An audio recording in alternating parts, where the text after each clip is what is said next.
next up on stage, we're going to be finding out about a project that's going to be uniting 1 million investors to have a global impact. And sharing all that with us is the head of growth for Elitium. Please put your hands together for Luca Hodyjas.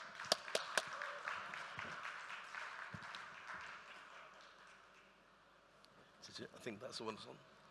Working? Just check it.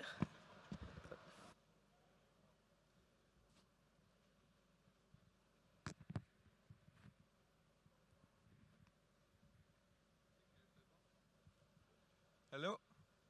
No. Hello, hello? Now we're talking. Hi. So, first of all, thanks for the great keynote from Milton right there. I think in the end, basically, he really nailed it, and I want to start right there. Collaboration in the crypto space. Like, we started our company 4 years ago, and especially in Metaverse, you see it now everywhere. Like, I feel like every second project is Metaverse gaming, and last year, NFTs were all over the place. But everybody is kind of trying to pitch their USPs, so I got asked to do this keynote yesterday evening. I decided not to do a presentation, so I just wanted to keep it authentic and engage a bit with the audience, see where the audience is currently at and how we can provide value. I think the most important thing we're going to talk about is network effects and, in general, learnings and failures over the last 4 years to perhaps save the one or other project here sometime. I think one of the biggest things is there's so many shiny objects in crypto, there's so many short-term trends, and there's so many short-term satisfactions that appear. And I think a lot of people, especially in crypto, overestimate what they can do in 6 months and underestimate what they can do in 5 to 10 years.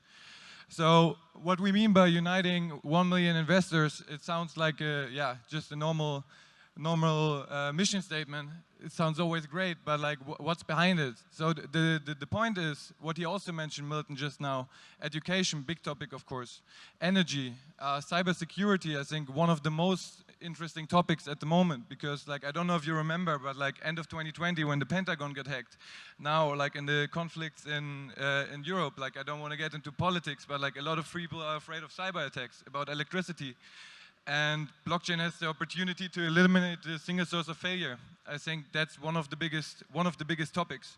Like, people talk about what happens to Bitcoin if electricity shuts off, but like in general, there will be satellites falling from the sky, and there will be a lot bigger issues than the blockchain. So I think cybersecurity is something you cannot get around. So that's something what we focused on basically from scratch. Like when we started the company in 2018, it was actually not me. I joined in 2019. Raul, our founder, was in yachting. So he had a quite wealthy clientele, but an international clientele.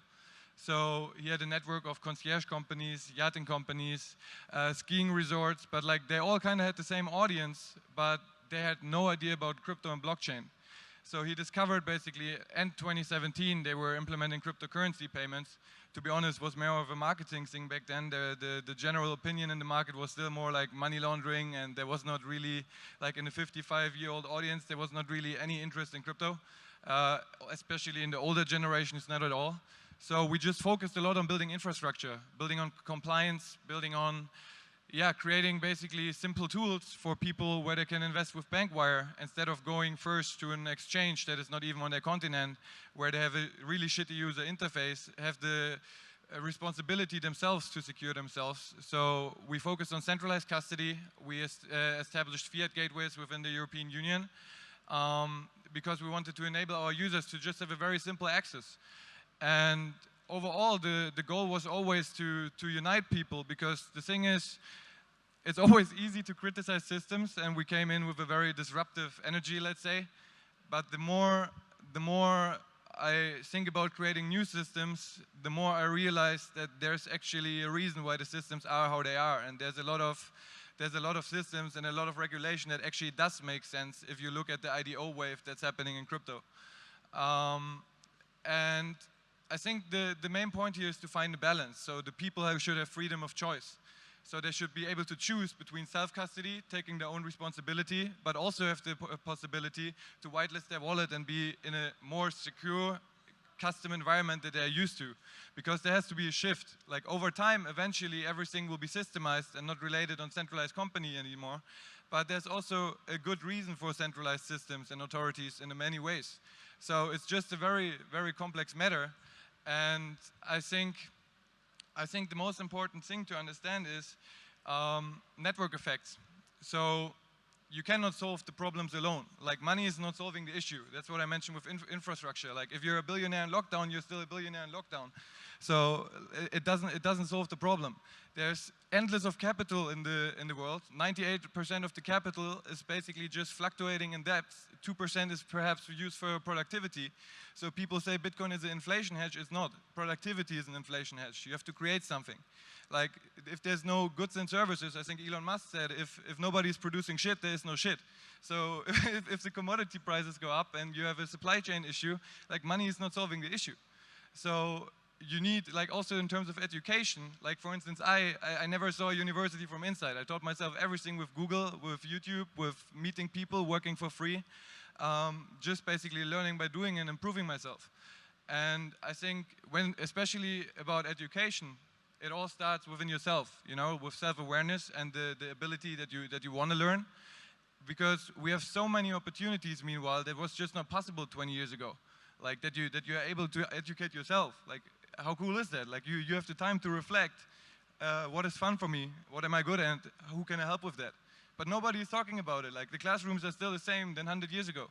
It's quite nuts if you think about it. So, but actually I'm supposed to talk about our company. So basically to go a bit further in the journey, after we established the fiat gateways, we started creating our own DeFi pools 2 years ago. So we enable yields on several stablecoins, Euro, Dollar, GBP. And we've built an NFT marketplace last year. With the NFT marketplace, we created another entity, NFT Basel. I don't know if somebody have heard of it. Like, we did one exhibition in Dubai last year during Gulf Blockchain Week and 2 in Miami. And that's where I want to come to infrastructure. Because, like, to be quite straightforward, like, our sales are not high. If I look at the 10,000 items collections, OpenSea, minting price, 10 Ethereum, light paper, off we go, it's way more efficient. It's way more efficient. So we had the same issue with Elitium. We're working since 4 years on, like, filling forms for banks just to be fully compliant and get a question the next day why we are not fully compliant, getting questions for the clients. It's a long journey if you want to go that route. But we built, based on the assumption what happened in banking 2008, that there will be eventually regulation, there will be KYC, AML, and everything on the blockchain is traceable. So it will be, even if it's 5 years later, it will come back to you. So you have to build on the right foundation if you want to play the long-term game. And there's no rush, because we always feel like we're late. Everybody says that. But if we, like, the thing is, technology is exponential. Time is exponential. So if we're here in the curve, we're right here, I would say. Over the next 20 years, it will go like this. Like Metaverse, AR, VR, that's all coming together. There's a lot of technologies coming together, and the human evolution is not capable of picking up with the speed. So how do you change education? How do you change experiences? Like with NFT Basel, basically, we support artists, like physical artists. I will get to the point why that's important. To digitize the work. So basically, free of charge, we work with them. We digitize their work. We do 3D animations for them, or we put their artworks in holograms, and basically we make them part of physical exhibitions. So digital, like, a lot of people don't understand, like, where's the value of the JPEGs? Why are the monkeys so valuable? I think in this room, a lot of people understand, but outside this room, they don't. So the thing is, what we did is we collaborated with Samsung. So you have these frames, and you could put the NFT right in your living room. People understand. All of a sudden, you can have static art in your living room, but you can swap it, you can change it. You can have moving animations in your living room, and it's for sure catching attention. I don't know if you want to have somebody always looking around in your living room. For me, it's probably not my thing, but it's catching attention. And art is a lot about that. So speaking about the metaverse, before I get into that, like, on the other hand, we're also working with digital artists, and we bring them into physical galleries like Art Angels, Art Basel. So we kind of try to unite both worlds. I think, I don't want to say something wrong here, but I think we are the only marketplace where you can purchase NFTs with Bankwire directly. And now, like, we did the first NFT gallery in the Central End Art Gallery. And I want to get there because I think this is a really great use case to understand the concept of the metaverse. So art, like high-end art sales last year was a 50 billion market. It went a lot down because there was not so many physical exhibitions. But 25% of this revenue is generated online meanwhile. This is increasing a lot. But e-commerce art doesn't make any sense. Like there's no artist explaining you the story. You just look at an online shop, you buy an artwork. If you would do this in a metaverse, in a photorealistic environment, and Decentraland, even though we are there, is not the right place for it, so we are expanding in other metaverses as well, but it will take time. Imagine you're walking through a gallery, you click, or you're just on the e-commerce website, you click on it, within 3 seconds you're in the metaverse, you see it on the screen in front of you. Perhaps you could even draw your living room and see how it fits in there. You click on it, there's a hologram of the artist coming out, explaining the story, what he thought behind that artwork and who he is. You could also do the same in live walkthroughs. So basically, very much like Zoom, where you have face cam to face cam, you walk them through. And the scalability of that is just crazy because you're not limited to physical venues anymore. Of course, it's not going to replace one the other, but if you compare the standard e-commerce art shopping to art shopping in the metaverse, it's a complete different story. It's a complete different story because also art itself is completely evolving. And I think like our main goal, where I mentioned infrastructure and NFT Basel, we're not making really money with NFT Basel. Like we have sponsorships, we do some art sales, it's good, but we reinvest a lot there, but we invest in infrastructure. So we partnered, for instance, with the SAS Hotel Group, and our screens are now in their hotels and the art's being displayed. People can just put their phone against it, via a chip, they come to the marketplace. That's also not generating a lot of revenue, but it's network effect. If you just, with your project, delay short-term satisfaction and you focus on long-term infrastructure, because you have to build something others can collaborate with. There's no competition, like Milton said earlier. There is no competition because the market is infinite. Everything you can imagine, you can create. Metaverse is instant manifestation. Like if you want to build a mall, like I talked yesterday to a guy. His name is Alan.